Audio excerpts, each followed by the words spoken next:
How's it going? This is basically for ROBBIE G.T.V. He wanted to know a little bit about our firearms here and how we acquire our firearms and what we have to do to go obtain our firearms license and yada yada yada. I've done this probably about 20 times already. This is going to be maybe a 3-part video. If my camera cuts out on me, I'll try and pay attention to that. This is also for anybody who happens to stumble across my video and is Canadian and wants to know something about the firearms course. So this one basically is the unrestricted, alright?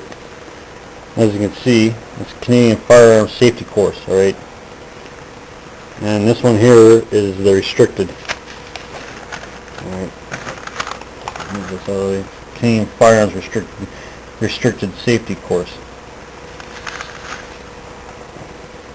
A lot of the stuff I'm going to have to blur out too because it's personal information.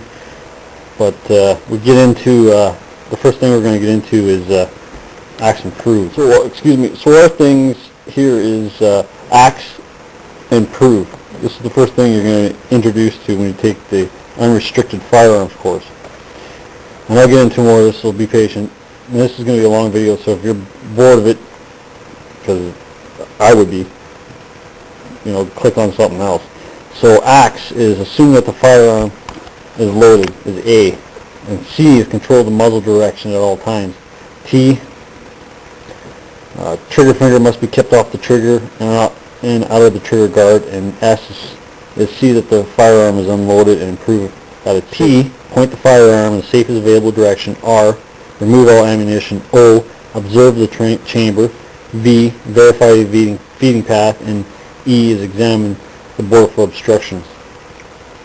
That's the first thing we're going to drill into you. Safety is a big thing. The next thing we're going to get into here is the evolution of firearms. Get into the matchlock. What else? Muskets. A little bit of ammunition here. The evolution is matchlock, wheel lock, flint lock, percussion cap, metal cartridge, and breech loading repeaters. Real brief on that. Then it gets into diagrams of the features of the firearm, the stock, the action, the barrel, and what it is on a handgun. Because this is the unrestricted, the Canadian government wants us to be familiarized with handguns, so if we come upon a handgun, we know how to address the situation appropriately so nobody gets hurt. It gets into more safeties, the mechanics of a firearm. Right, you can probably see that there. The different types of actions. You got your hinge or break action, which is you would know it is. Bolt action rifle, a lever action, a pump action, semi-automatic rifle, double action revolver, and a single action semi-automatic. And then the basic firearm safety, and then it goes back into acts again, and it goes back into prove again. And then it goes into more safety,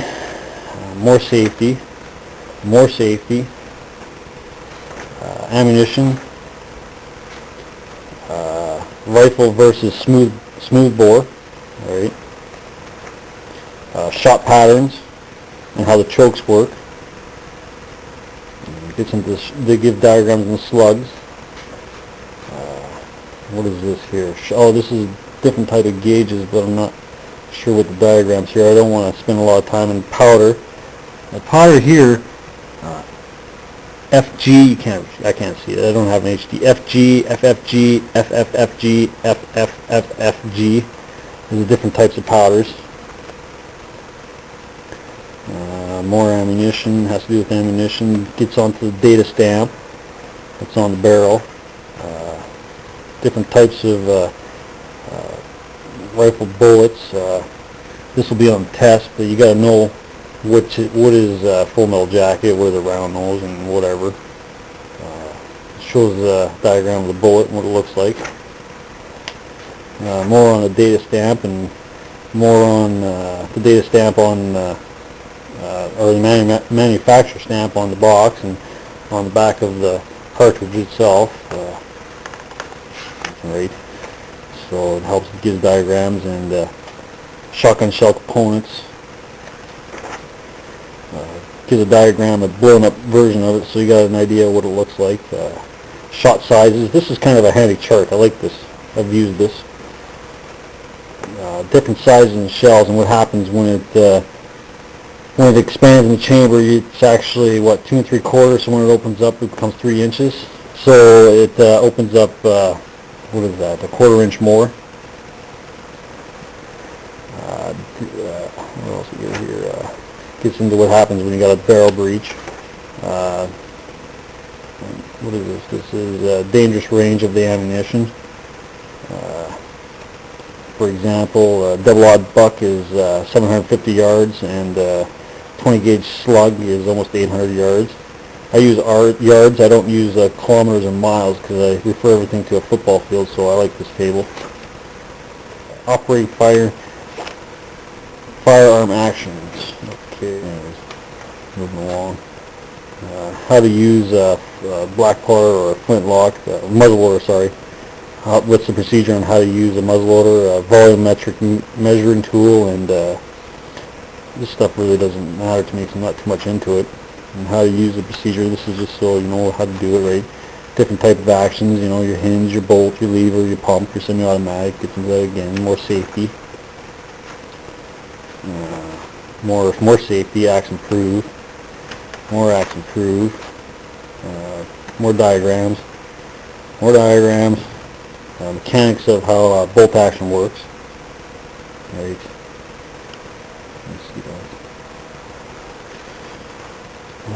What else here? Tubular magazines, shows how a tubular works. A lot of people who come in here really don't know anything about a firearm. I'm surprised. I've got a lot of experience with firearms, including the restricted, how a lever action works and the mechanics of it, and gets good diagrams of it.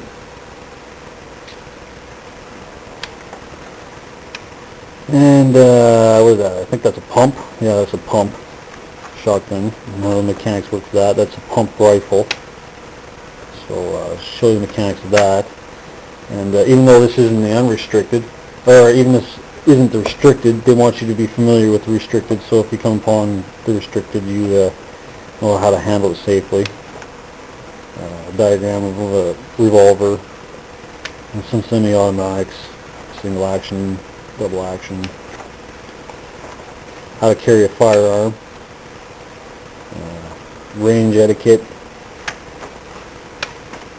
Here's how to carry a firearm over a fence. Actually, when you go to do your practical, you have to show the proper procedure on how to cross a fence. Here are the proper carries, you know, like your two-hand, your cradle carry, your elbow sling, and trail carry, and your shoulder carry, and a sling carry. And then shooting stances, you know, standing and kneeling and sitting and prone. And shotgun stance, proper shotgun stance. Care of an unrestricted firearms. They want you to know how to deal with your firearms you have. It's pretty basic, clean procedures. And then social responsibility of the firearm owners. This part I really enjoyed because it deals with people's emotional difficulties they have, like times of stress right now with the economy is and being a firearm owner. You gotta know how to deal with things. I'm working and I got a place to live, so I really have nothing to worry about. Alcohol is a big factor in a lot of these examples here that we discuss in class. Example of accidents and how accidents happen, and wrong ammunition, and ricochets, and wrong target, and access by unqualified or unauthorized users, and what happens, you know.